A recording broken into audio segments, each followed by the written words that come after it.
Okay, let me tell you about this absolutely insane day that happened last month. I'm still kind of processing it, to be honest.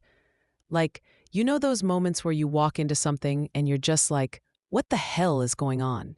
Yeah, this was one of those times, but like 100 times worse. So it's a Tuesday afternoon, right?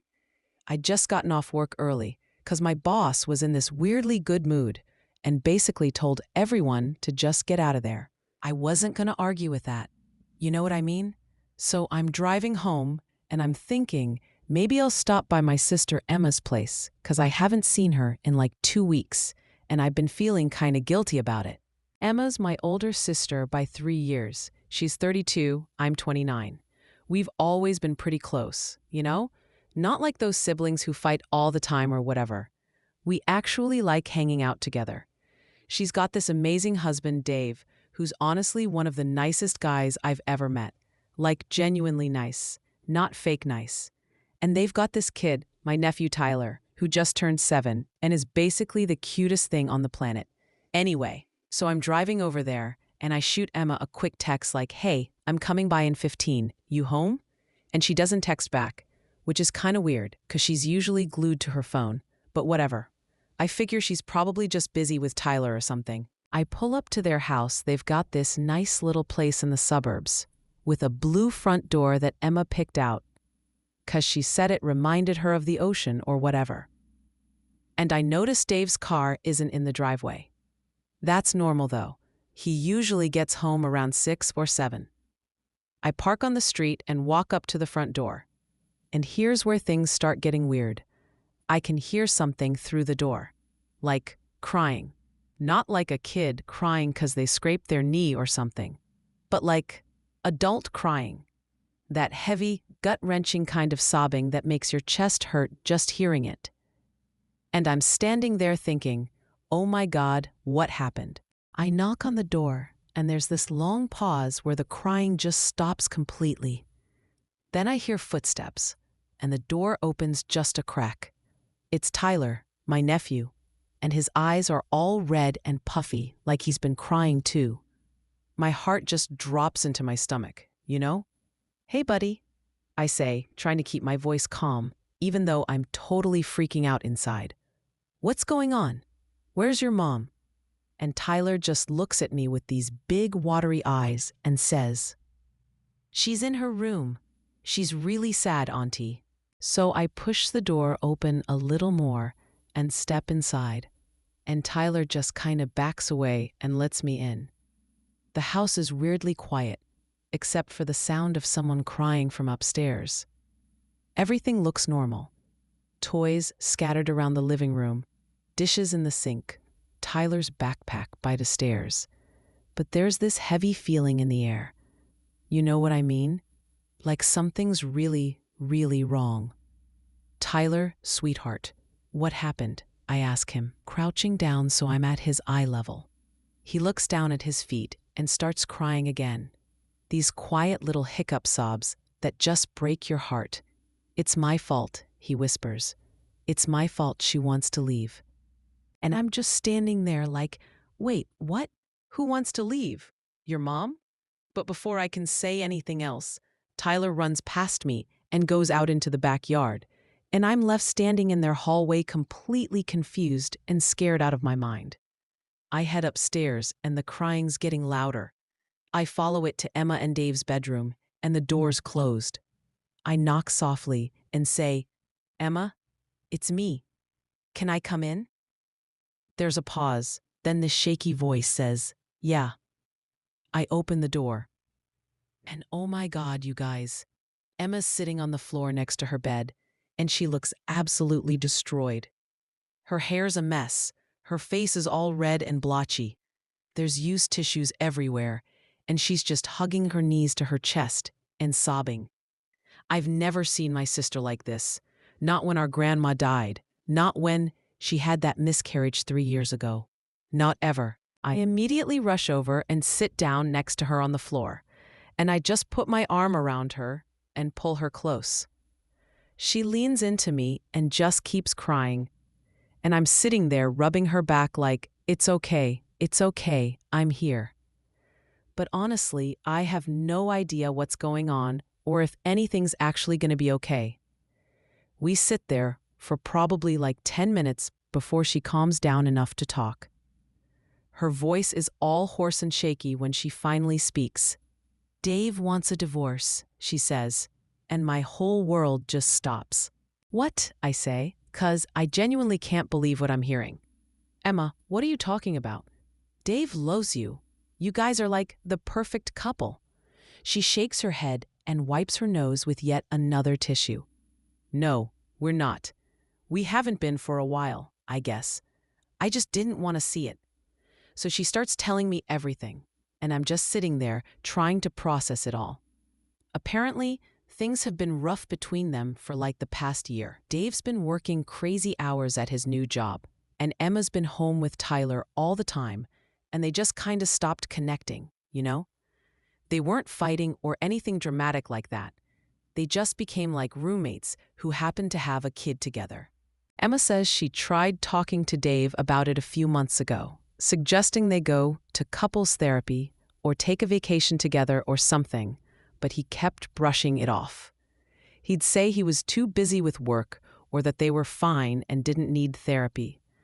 And Emma just let it go because she didn't want to push him or make things worse. Then last week, Dave apparently came home and told her he'd been thinking a lot about their relationship, and he felt like they weren't happy anymore. He said maybe they should separate for a while, just to figure things out. Emma completely broke down and begged him to try therapy first, to give them a real chance. But Dave said he'd already made up his mind. He's moving out this weekend, Emma says, and she starts crying again. He's getting an apartment across town. He says, "We'll figure out the custody arrangement for Tyler," but he wants to do this as amicably as possible. I'm just sitting there in shock, 'cause this is Dave we're talking about. Dave, who cried at their wedding. Dave, who sends Emma flowers every single anniversary. Dave, who coaches Tyler's soccer team on Saturdays. This doesn't make any sense. Has he met someone else? I ask, 'cause that's the first thing that comes to mind, right? Emma shakes her head. "I don't think so. I mean, I asked him that, and he swore there's no one else. He just says he's not happy anymore and doesn't think he can make me happy either." We talk for another hour or so, and I'm just trying to be there for her, you know? I'm not saying the right things, 'cause honestly, I don't know what the right things are. How do you comfort someone whose entire life is falling apart? How do you tell your sister that everything's going to be okay when her husband just told her he wants a divorce out of nowhere? Eventually, Emma says she needs to get herself together, 'cause Tyler's been asking questions, and she doesn't want him to see her like this any more than he already has. She goes to the bathroom to wash her face, and I head downstairs to check on Tyler. I find him in the backyard, sitting on the swing set that Dave built last summer. He's not swinging, just sitting there with his feet dragging in the dirt, looking absolutely miserable. My heart just breaks all over again seeing him like that. I walk over and sit on the swing next to him. "Hey, buddy," I say gently. "You want to talk about it?" He doesn't look at me, just keeps staring at the ground. "Is Mommy mad at me?" he asks in this tiny little voice. "What? No, sweetheart. Your mom's not mad at you at all. Why would you think that?" And then Tyler starts crying again, these big, heaving sobs. And he says, "Because I heard them fighting about me. Daddy said I was too much work, and Mommy was spending all her time with me and not enough time with him. And now Daddy's leaving, and it's all my fault." Oh my God, you guys. I literally felt my heart shatter into a million pieces. This poor kid heard his parents fighting and somehow convinced himself that he was the reason his family was falling apart. I wanted to go find Dave right then and there and shake him for being so careless about what he said in front of Tyler. I get off my swing and kneel down in front of Tyler, taking his little hands in mine. "Tyler, listen to me very carefully, okay? This is not your fault, not even a little bit. Sometimes grown-ups have problems with each other that have nothing to do with their kids. Your mom and dad both love you so, so much, more than anything in the whole world. And even if they're not going to live in the same house anymore, that doesn't change how much they love you. But Daddy said, I know what you heard, buddy, but your daddy was just frustrated and said something he didn't mean the right way. He didn't mean that you were too much work or that he doesn't want you. He just meant that he and your mommy need to work on their relationship. And that's a grown-up problem, not a kid problem. Do you understand? Tyler nods, but I can tell he doesn't really believe me. He's 7 years old and his world is falling apart. And I'm just some aunt trying to make him feel better with words that probably sound hollow to him. We sit out there for a while longer, and I try my best to distract him by talking about school and his friends and his favorite video games. He perks up a little bit when I promise to take him to the arcade this weekend, but I can still see the sadness in his eyes. When we go back inside, Emma's in the kitchen making dinner. She's put on a brave face, but her eyes are still all puffy and red. She gives Tyler a big hug and tells him she loves him. And Tyler hugs her back so tight, like he's afraid she's going to disappear if he lets go. I stick around for dinner, 'cause there's no way I'm leaving Emma alone right now. We eat mostly in silence, except for when Tyler talks about something that happened at school. Emma and I both try to act normal for his sake, asking questions and laughing at the right moments, but it all feels so forced and fake. After dinner, Emma puts Tyler to bed, and I clean up the kitchen. When she comes back downstairs, she just sits at the kitchen table and stares at nothing. What am I gonna do? She asks, and she sounds so lost and broken. I sit down across from her and reach across the table to hold her hand. We're gonna figure it out, I say, one day at a time. You're not alone in this, okay? I'm here. Mom and Dad are here. You've got people who love you and are gonna help you through this. I don't even know where to start, she says. Do I get a lawyer? Do I tell Tyler? When do we tell people? What do I say when everyone asks what happened? First, you breathe, I tell her. You don't have to figure everything out tonight. Yeah, you're probably going to need a lawyer at some point, but that can wait a few days. As for Tyler, he already knows something's wrong. Maybe you and Dave need to sit down with him together and explain it in a way he can understand. And as for everyone else, screw him. You tell people when you're ready, and you don't owe anyone an explanation. Emma nods, wiping away fresh tears. Dave wants to talk tomorrow night. He says we need to start discussing logistics. Okay, do you want me to be here when he comes? Would you? Of course, I'll come straight after work. We talk for another couple hours, just going over everything. Emma tells me more about how things deteriorated between her and Dave. All these little moments and conversations that she missed or ignored because she didn't want to believe things were as bad as they were. She talks about how lonely she's felt, how much she sacrificed for their family, how she put her own career on hold to be a stay-at-home mom because that's what they agreed would be best for Tyler. I gave up everything for this family, she says, and there's this mix of anger and sadness in her voice. I gave up my job, my friends, my independence. And now what? Dave gets to just walk away and start fresh while I'm stuck picking up the pieces? And I don't have a good answer for her, 'cause honestly, it's not fair. None of this is fair. But life isn't fair, and sometimes good people get dealt really crappy hands. And all you can do is try to play them the best you can. By the time I leave, it's past midnight. I hug Emma for like 5 minutes straight before I go, and I make her promise to call me if she needs anything. Doesn't matter what time it is. The drive home feels surreal. I keep thinking about Emma's face, about Tyler's words. It's my fault she wants to leave.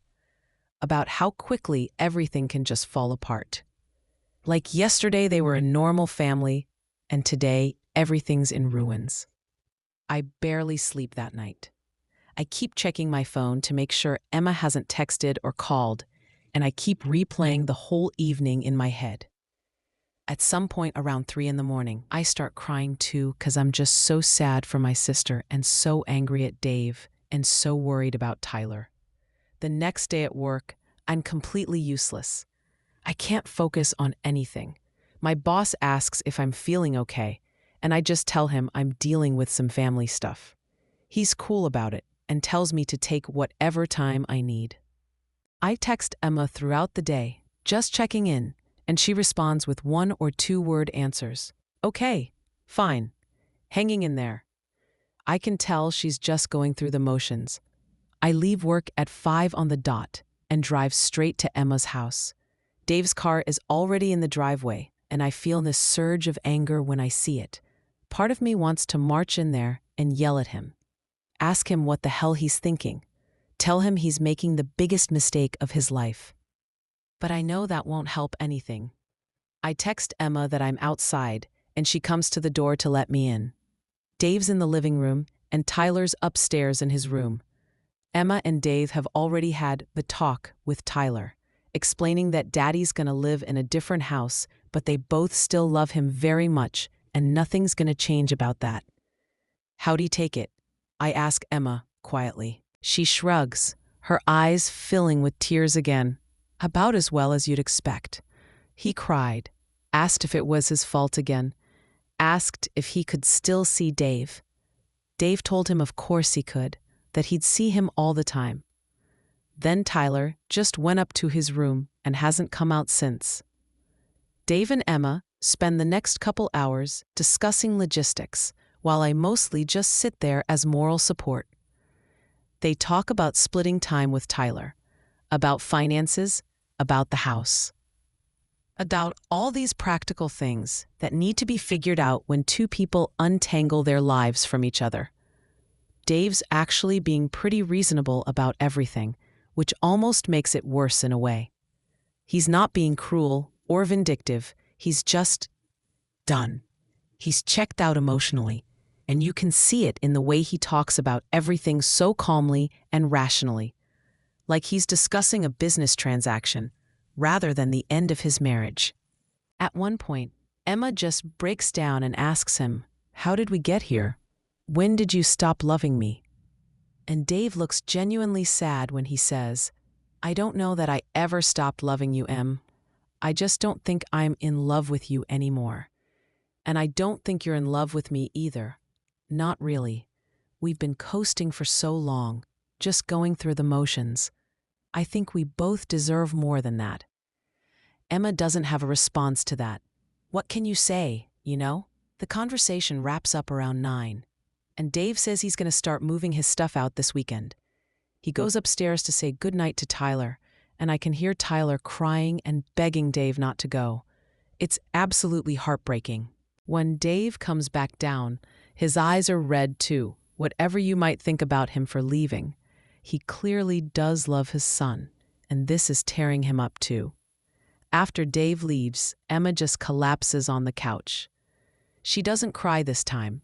She just stares at the ceiling with this blank expression on her face. "I keep waiting to wake up," she says. "I keep thinking this is some horrible nightmare, and I'm gonna wake up and everything's gonna be normal again." I sit down next to her, and we just sit in silence for a while. What is there to say, really? Eventually, Emma goes to check on Tyler. He's fallen asleep with his face all tear-stained, still clutching the stuffed dinosaur that Dave gave him for his birthday last year. Emma sits on the edge of his bed for a long time, just watching him sleep, and I stand in the doorway feeling completely helpless. The next few weeks are brutal. I'm at Emma's house almost every day, helping her explain things to Tyler, helping her pack up Dave's stuff, just being there so she's not alone. Tyler starts acting out at school, getting in fights and not doing his homework. Emma's barely eating, barely sleeping. She's losing weight, and there's this hollow look in her eyes that scares me. Dave moves into his new apartment, and Tyler starts spending Wednesday nights and every other weekend with him. the first time Tyler has to go to Daddy's new place, he throws an absolute fit. He's screaming and crying and begging not to go, saying he doesn't want to leave Mommy alone. Emma's trying to hold it together, telling Tyler it's going to be okay, that he needs to go with Daddy. But you can see it's killing her. I'm there when Dave picks him up, and the look on Dave's face when he sees how upset Tyler is. Man, I almost felt bad for him. Almost. Emma's mom and dad come to visit, and they're supportive but also kinda clueless about what to say or do. Emma's dad keeps making these comments about how Dave was always too soft or how he never thought Dave was good enough for Emma, which doesn't help at all. Emma's mom just cries and hugs Emma and says everything's gonna be okay, even though none of us really believe that right now. My parents ask me what happened, and I don't really know what to tell them because I don't fully understand it myself. How do you explain that a seemingly perfect marriage just ended because two people stopped being in love? It's not like Dave cheated, or they were fighting all the time, or there was some dramatic blow-up. They just fell out of love. And somehow that makes it even sadder. About a month after Dave moved out, I'm over at Emma's place, and we're just hanging out while Tyler's at a friend's house. Emma seems a little bit better. She's eating regularly again, and the hollow look in her eyes isn't quite as pronounced, but she's still clearly struggling. "I think I hate him," she says suddenly. "Is that terrible? I think I hate Dave for doing this to us." "You don't hate him," I say. "You're angry and hurt, and that's totally valid, but you don't hate him." "Sometimes I do," she insists. "Sometimes I look at him when he comes to pick up Tyler, and I just feel this rage, you know? Like, how dare he blow up our entire life 'cause he's not in love anymore? What does that even mean? Love isn't a feeling, it's a choice. It's choosing someone every single day, even when things are hard, and he just gave up." I'm gonna feed into the anger because I know that's not gonna help her move forward. "Have you thought about talking to someone?" I ask, like a therapist. Emma nods. "Yeah, I've actually started seeing someone. Had my first appointment last week. It helped a little bit." She says I'm grieving, which I guess makes sense. I'm grieving the life I thought I was going to have, the future I'd planned, all of it. "That's good that you're talking to someone. What about Tyler?" "Dave and I agreed to start taking him to a child therapist next month. His teacher says he's still struggling at school, and we want to get him help before it gets worse." We talk more about practical stuff. Emma's thinking about going back to work, maybe part-time at first. She needs something to do, something that's just for her. She's also thinking about joining a divorce support group, because her therapist suggested it might help to talk to other people going through the same thing. Slowly, painfully slowly, Emma starts to rebuild her life. She gets a part-time job at a local bookstore, which she actually really enjoys. She starts going to the gym again, reconnecting with old friends, picking up hobbies she'd abandoned when Tyler was born. She's not happy, not yet, but she's surviving, and sometimes that's enough. Tyler's still struggling, but the therapy's helping. He's not acting out as much at school, and he's starting to adjust to the new routine of splitting time between his parents. It's not ideal, not by a long shot, but kids are resilient. He's gonna be okay eventually. As for Dave, I honestly don't know what to think about him. Part of me is still angry at him for giving up on his family, but another part of me wonders if maybe he did the right thing. Maybe it's better to end things and try to find happiness separately than to stay in a marriage where you're both just going through the motions. I don't know. It's complicated. One night, probably about 3 months after all this started, Emma calls me. It's late, like 11 at night, and I immediately panic, thinking something's wrong. "Hey, you okay?" I answer. "Yeah," she says, and she actually sounds okay. "I just wanted to tell you thank you." "For what?" "For everything. For being there that first day when I was falling apart. for staying by my side through all of this, for not judging me when I was angry or bitter or said things I didn't mean, for being the best sister anyone could ask for. And I start crying because I've been holding it together this whole time, trying to be strong for Emma, and hearing her say, that just breaks me open. You don't have to thank me, I say. That's what family does. We show up for each other. I know, but I still wanted you to know how much it means to me. I don't think I would have gotten through this without you. We talk for a while longer, and by the end of the call, we're both laughing about some stupid thing Tyler said earlier that day. And I realize that maybe, just maybe, everything really is going to be okay. Not right now, and not for a while, but someday. Emma's going to get through this. Tyler's going to be okay. And Dave, well, I hope he finds whatever he was looking for when he decided to blow up his life. The whole thing taught me a lot, honestly. It taught me that you never really know what's going on in someone else's marriage, no matter how perfect it looks from the outside. It taught me that love isn't always enough, and sometimes people grow apart despite their best intentions. It taught me that kids are way more perceptive than we give them credit for, and we need to be so careful about what we say and do around them. And it taught me that family, real family, shows up when things fall apart and stays until you can put the pieces back together. I still think about that first day sometimes. Walking into Emma's house and finding Tyler with those red, puffy eyes, saying, "Auntie, it's my fault she wants to leave." God, that broke my heart. But you know what? That little boy is tougher than anyone gives him credit for. He's resilient and brave, and he's going to be okay. They all are. We all are. And if there's one thing I learned from all of this, it's that life is messy and complicated and sometimes really, really hard. But we get through it. We lean on the people we love. We take it one day at a time, and we get through it. That's all any of us can do, really.